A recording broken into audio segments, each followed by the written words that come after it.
G'day there guys, Markee here, and welcome back to another episode of r/relationship advice. I do hope you enjoyed today's bloody good episode, and if you do, don't forget to hit the like, subscribe button, and the bell notification so you don't miss an episode. And with that said, I want you to sit back, relax, chuck a prawn to the barbie, let's get right into it. Cheers. Posted by user InevitableFox7946, titled, Am I the asshole for telling my father to get over the vase that my son broke? When I was a teenager, my father bought a large glass vase, which he filled with wine corks. For years, it stayed on top of a small table in the living room. My family visits him monthly for lunch. Last October, my son was running around my father's living room and accidentally knocked the table over, which caused the vase to fall down and break. I immediately apologized and offered to buy a new vase. My husband and I also cleaned everything up. My father declined my offer to replace it. At the time, he said he understood that it was an accident and was just glad that my son hadn't gotten hurt. He was 2 years old at the time, and there was a lot of glass on the floor. During the next couple of months, I apologized and offered to pay for a new vase multiple times. My father continued, saying that it was fine. However, earlier this year, my father started talking about how much he loved the cork vase and how expensive it had been when he bought it. As the following months went by, his complaints began to escalate. He'd make comments about the fact that my son broke the vase almost every time we came over. Occasionally, he'd also joke that we should plan our visits with longer notice so that he could hide his valuables from my kid. Last week, he threw a party at his place, which we attended. A friend of his who hadn't visited in a while noticed that the vase was gone and had asked about it, to which my father replied that my little shit had broken it and I hadn't replaced it. Merry Christmas to you too, Dad. Oh my god, asshole. My husband was nearby and he heard it. After the party, I confronted my father and we fought. He said that he had the right to complain about the fact that my son had damaged his property. I told him that while he has the right to be upset, the fact that he declined my offer to buy him a new vase does not entitle him to complain about me not doing it.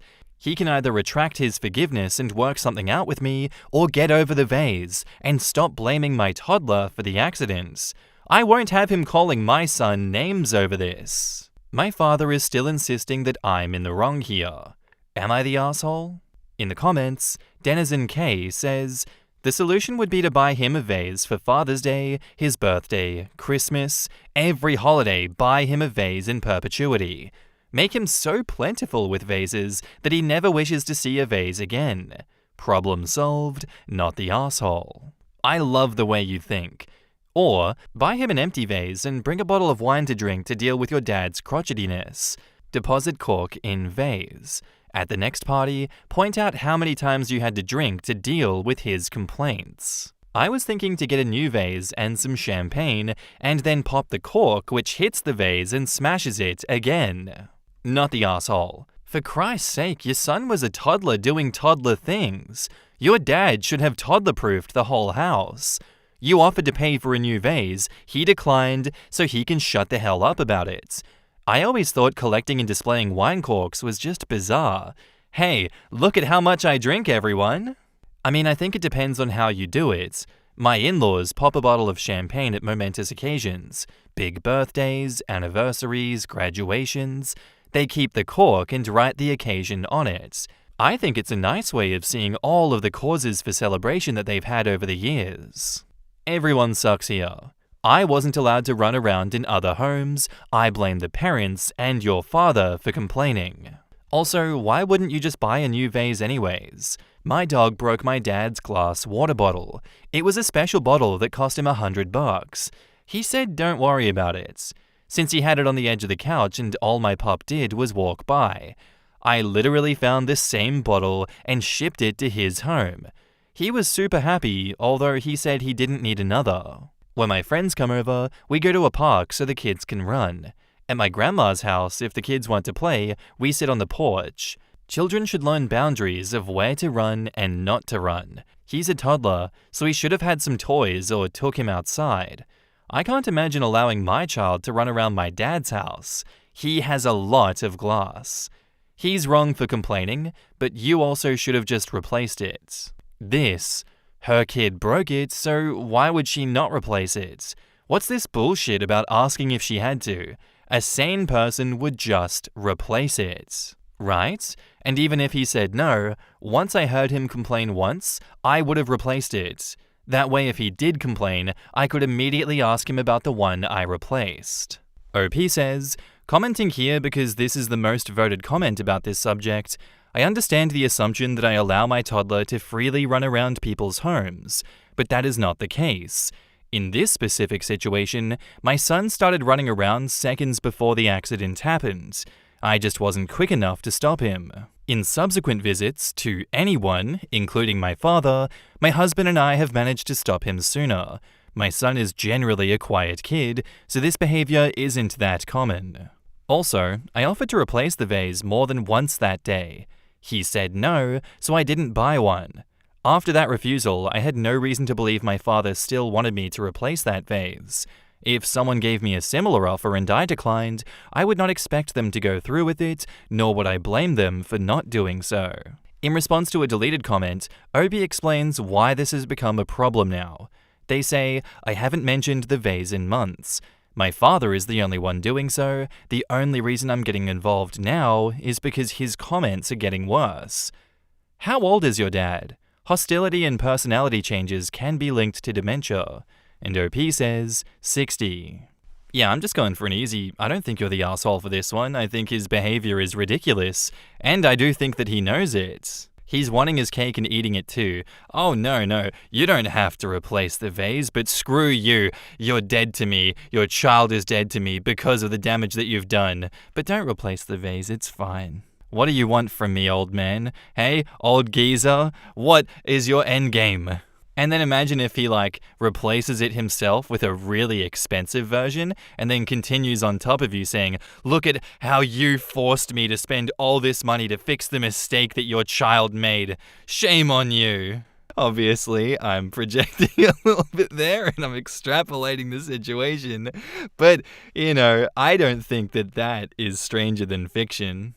I think that that's a possibility, and people that go looking for a fight will look for extra ammunition in situations like this, absolutely.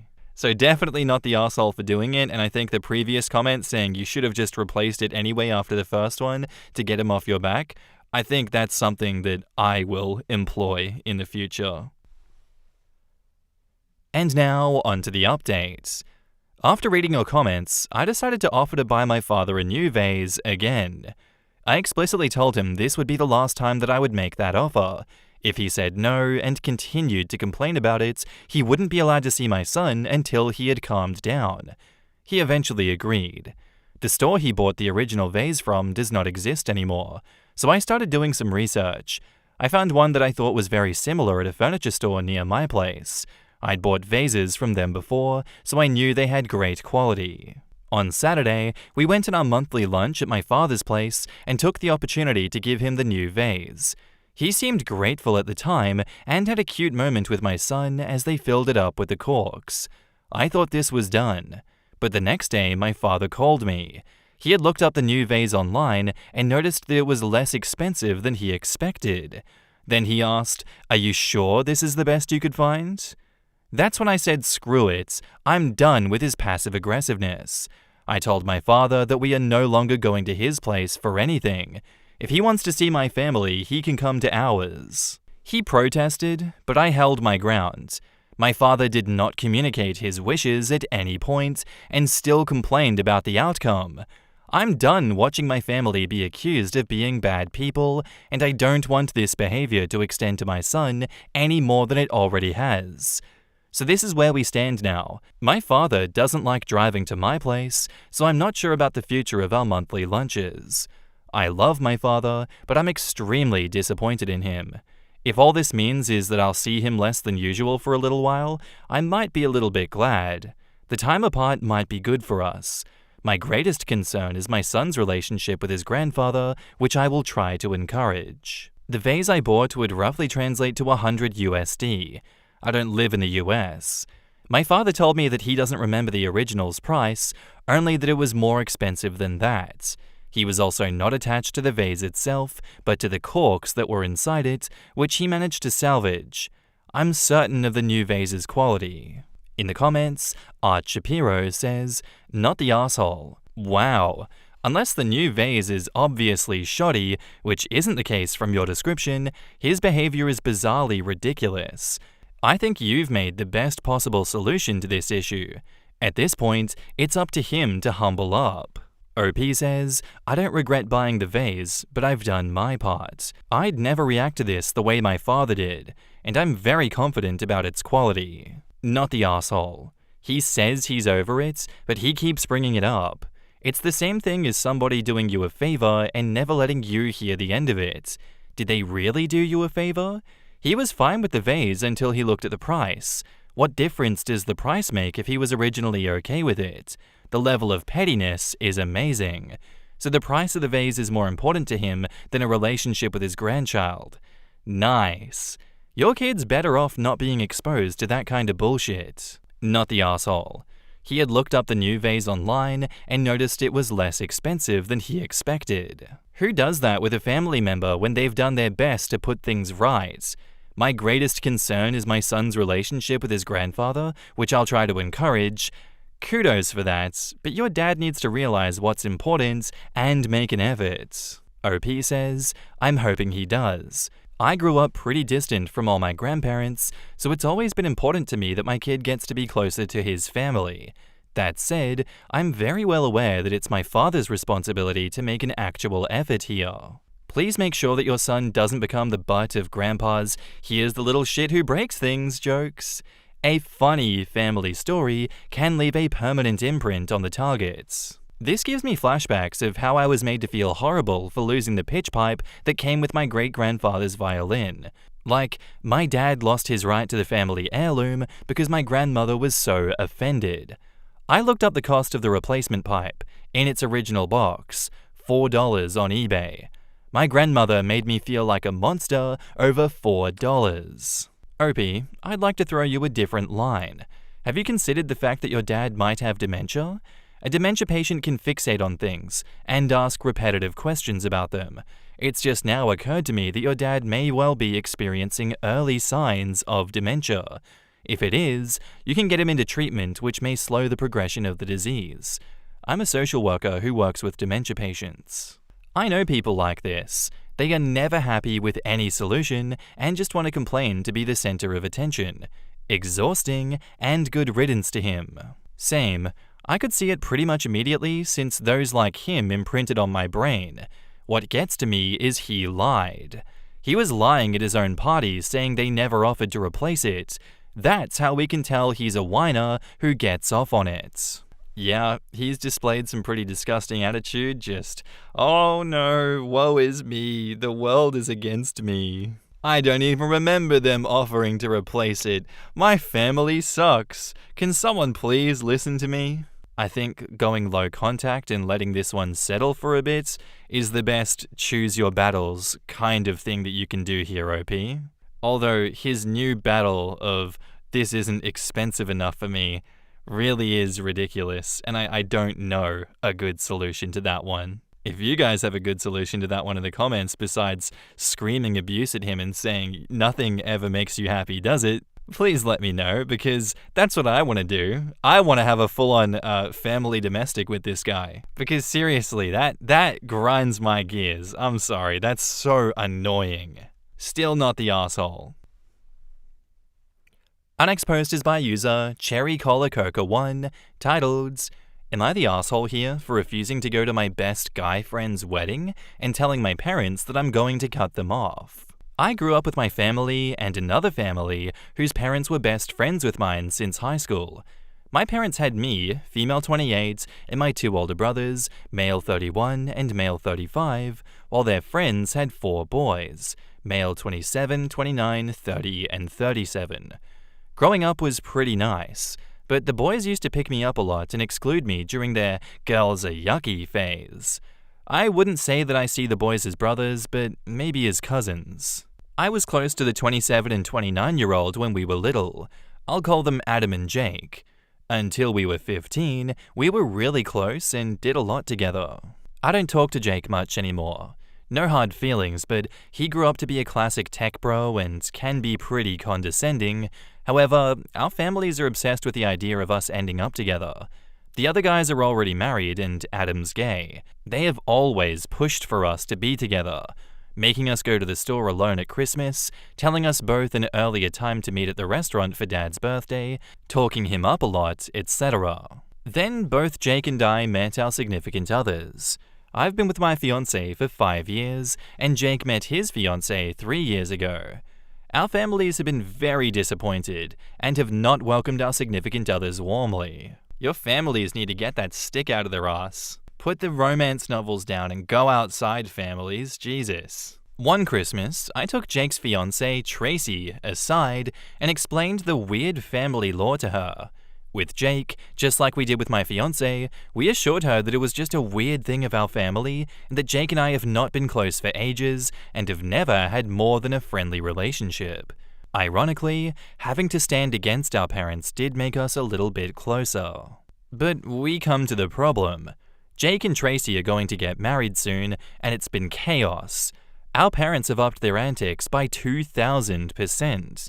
Family dinners are full of, we thought you two would get married. They brought out a picture that I apparently drew of me and Jake when we were little of us getting married. I suspect that they made it. It didn't look like it was made by an actual child. They were cornering Tracy about making me the matron of honor and letting me wear white. What? Also, his brothers and my sisters joined in, making jokes about us being star-crossed lovers and calling me the missus. It's old mate. I distanced myself heavily from my family during that time and stopped going home after talking to them did nothing. One day, one of my brothers invited me out. He said it was just my 2 brothers and I. So, I went to his apartment, and when I arrived, it was Jake's bachelor party. One of his brothers screamed out that the stripper was here. Ew. I wanted to leave, but the next train left close to 12 a.m., and it wasn't the safest neighborhood. So I stayed. They tried to make me drunk, were constantly physically pushing me and Jake together, and even locked us in my brother's bedroom. I could hear loud laughing from the other side.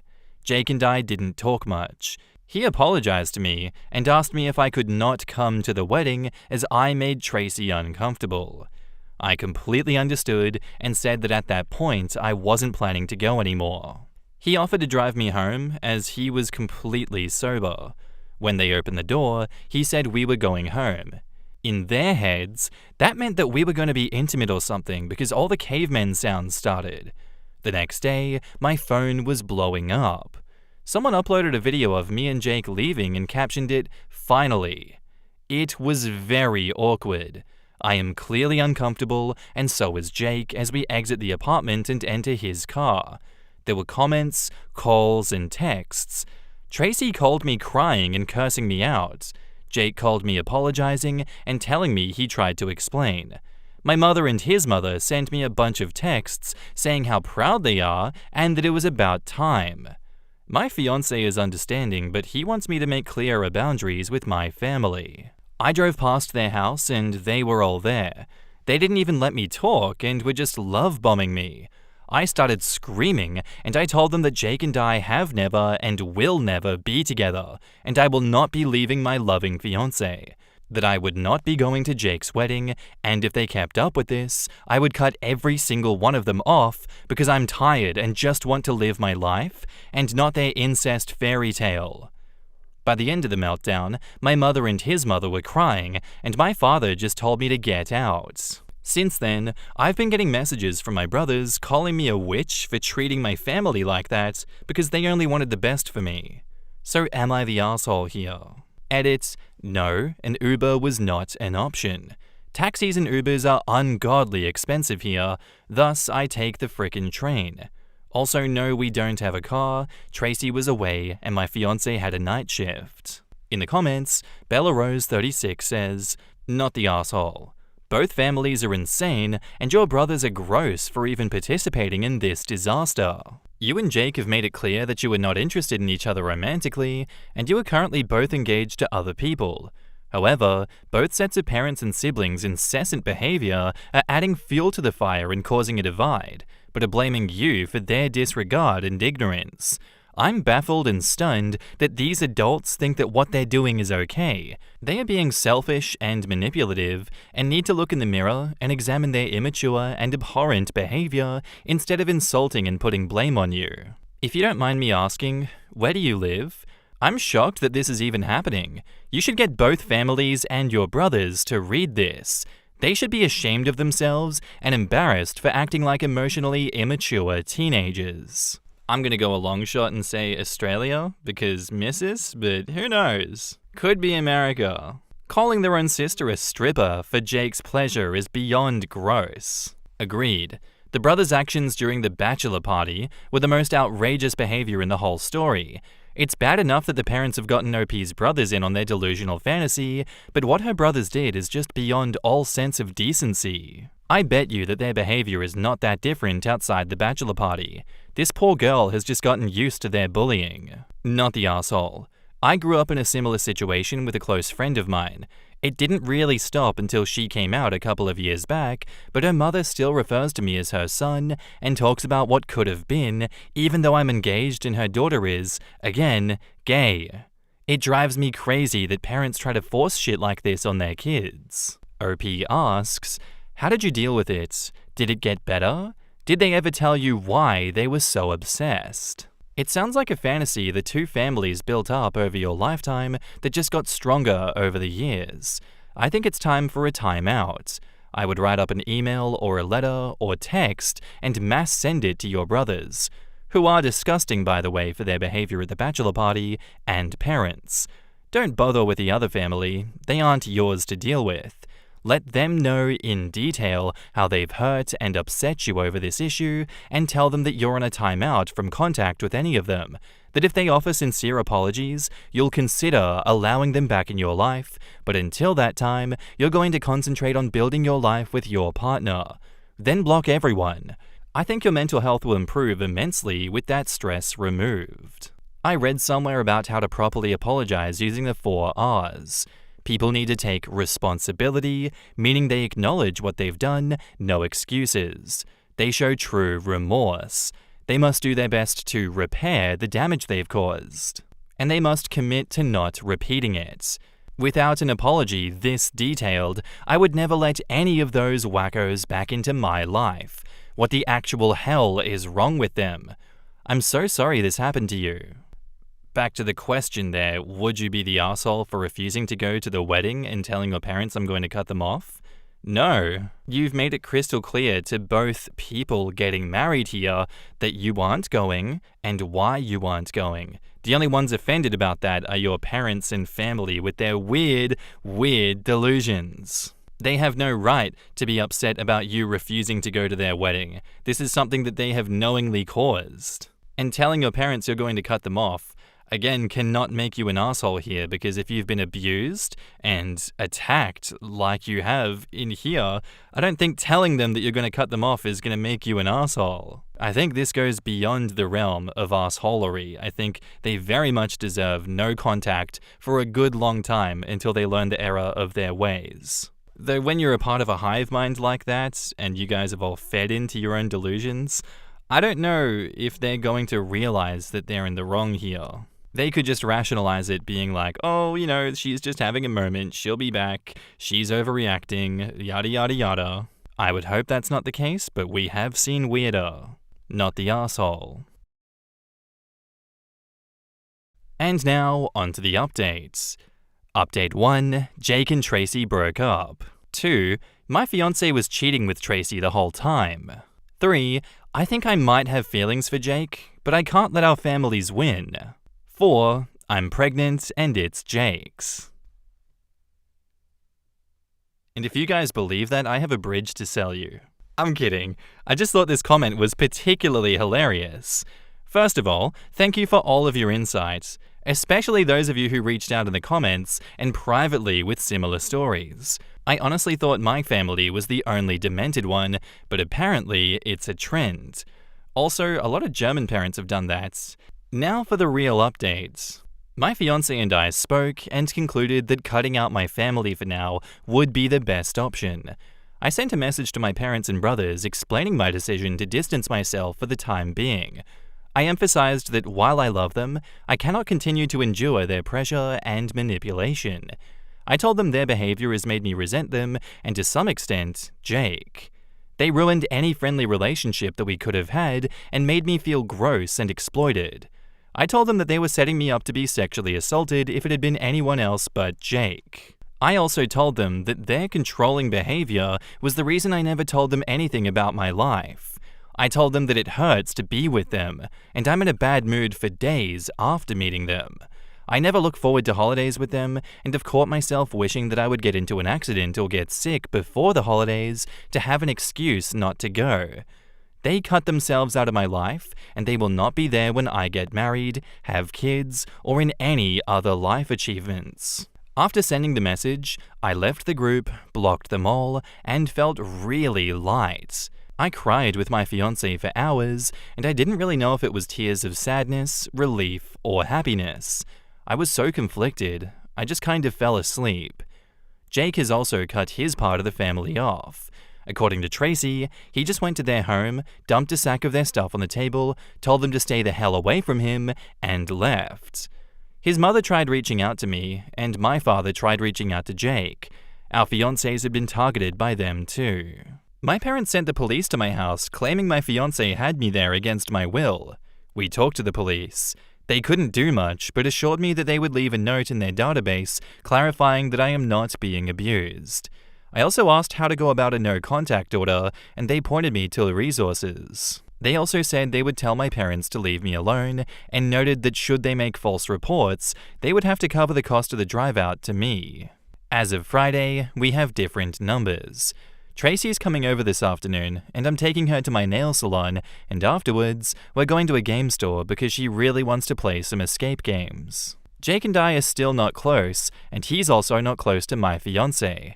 But he's happy that we've carved out a healthy space and that Tracy is so comfortable with me now in such a short span of time. They are reevaluating their wedding plans, but I won't disclose more here.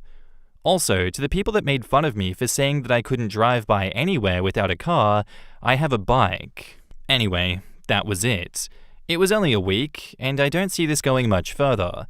My parents are going to keep contacting me probably, but it's gonna be alright.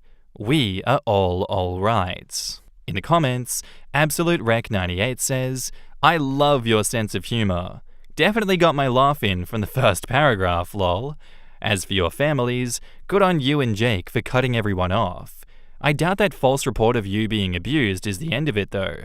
Please be safe. You were doing the right thing by seeking a no-contact order. Make sure that you have security at your wedding, and maybe suggest that Jake and Tracy do the same."